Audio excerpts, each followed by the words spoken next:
वृंदा के तप को नष्ट करने के लिए स्वयं भगवान को जाना पड़ा। बोलो, जाना पड़ा कि नहीं? वृंदा के तप को नष्ट करने के भगवान शंकर ने बार बार कहा था मेरा अस्तित्व समाप्त होने वाला है, यदि बचा सकते हो तो बचा लो। मैं तो भागता फिर रहा, क्या हो गया? बोले जलंधर मेरे पीछे पड़ा है। तो जलंधर पड़ा है तो अब जलंधर तो राक्षस है। क्या राक्षस तो है, लेकिन जैसे ही मैं मारने की कोशिश करता हूं तो उसकी पत्नी वृंदा का पातिव्र धर्म कवच बन करके आगे आ जाता है। वो कहता है मुझसे लड़ो, युद्ध मुझसे करो, उससे क्या करो, मैं लड़ूंगा तुमसे। तो वो तप कहता है, पातिव्र धर्म कहता है, वो कहता है कि मुझसे लड़ो और मैं भी धर्म और वो भी धर्म। बताओ, तो धर्म लड़ने लगता है, ललकारने लगता है, चैलेंज करने लगता है। इसलिए प्रभु अब आप ही बचा सकते हैं। भगवान ने कहा तो सुनो, मैं जलंधर को बाद में देखूंगा, पहले मैं उसके धर्म से ही युद्ध करूंगा। किसके धर्म से? वृंदा के पातिव्र धर्म से मैं युद्ध करूंगा। भगवान ने कहा मैं करूंगा युद्ध। कैसे समझाएंगे आप? बोले ये मेरा काम है, मैं वृंदा के पातिव्र धर्म को ही समाप्त कर दूंगा।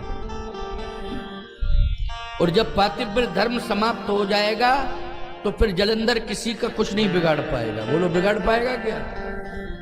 नहीं बिगाड़ पाएगा।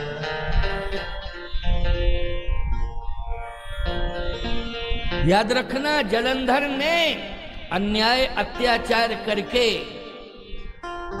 उस धर्म को इस नौबत पर पहुंचा दिया है कि आज वो धर्म नष्ट करने के लिए भगवान को आना पड़ रहा है। भगवान जा रहे। लक्ष्मी जी ने कहा महाराज एक बात पर विचार कर लेना। क्या? आप एक नारी के साथ छल करेंगे तो नारी का सम्मान समाज में बहुत है, तपस्विनी नारी का तो बहुत ही सम्मान है। सामान्य नारियों का सम्मान होता है समाज में, लेकिन तपस्विनी नारी है तो और ज्यादा सम्मान। आप तपस्विनी नारी का पातिव्र धर्म नष्ट करने जा रहे हैं। और जब आप छल करेंगे तो आप विश्वास कर लीजिए कि आपकी पत्नी के साथ भी छल होगा और कोई नहीं करेगा। वृंदा का पति मरने के बाद जो कार्य आप करने जा रहे हैं वही कार्य करने के लिए वो उत्सुक होगा। पड़ला भारी है कि नहीं? बिगाड़ कुछ नहीं पाएगा, लेकिन बोलो ईमानदारी से वो हरण तो कर ले जाएगा। और वही जलंधर मरने के बाद रावण बना है। एक कल्प की कथा है। वही जलंधर क्या बना? रावण बना, और उसने सीता जी का हरण किया। भगवान ने कहा ये तो मैं भी समझ रहा हूं, लेकिन मुझे भी बहाना मिल जाएगा पूरे राक्षसों को समाप्त करने का। ये मैं समझ रहा हूं लक्ष्मी, लेकिन चिंता मत करो, मैं जाऊंगा। लक्ष्मी जी ने कहा आपकी मर्जी है, आप सामर्थ्यवान हो, जाइए, कोई दिक्कत नहीं, मैंने तो आपको संकेत दे दिया है। भगवान ने कहा मैं पहले से ही समझ रहा था, लेकिन मैं जाऊंगा।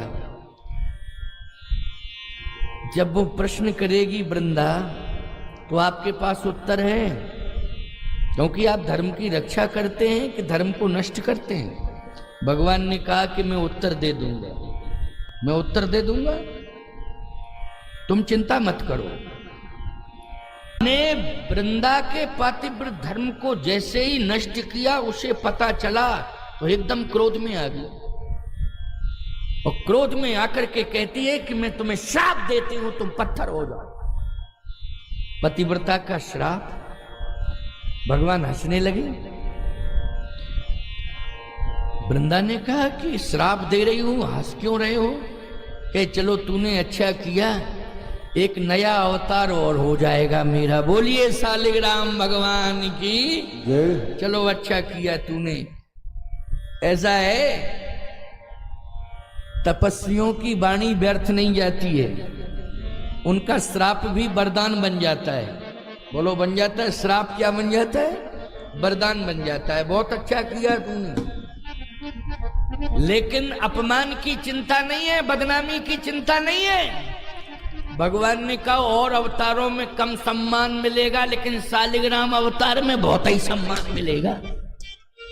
मिलेगा, हर मंदिर में मिलेगा। सबसे पहले पूजा होगी, बाद में और मूर्तियों की पूजा होगी। क्यों भाई? सबसे पहले पुजारियों से पूछो कि पूजा सबसे पहले किसकी शुरू होती है? शालिग्राम भगवान की होती है। बड़ी बड़ी मूर्तियों का तो केवल प्रक्षालन हो जाता है, बाकी विधिवत पूजा किसकी होती है? शालिग्राम भगवान की होती। चरणोदक भी लेते हो तो शालिग्राम भगवान का लेते हो, याद रखना। ये शालिग्राम भगवान किसकी देन है? जल्दी बोलो। वृंदा की देन है। बोलिए वृंदा महारानी की, बड़ी कृपा करी आपने। लाइक, सब्सक्राइब एंड शेयर कर दें।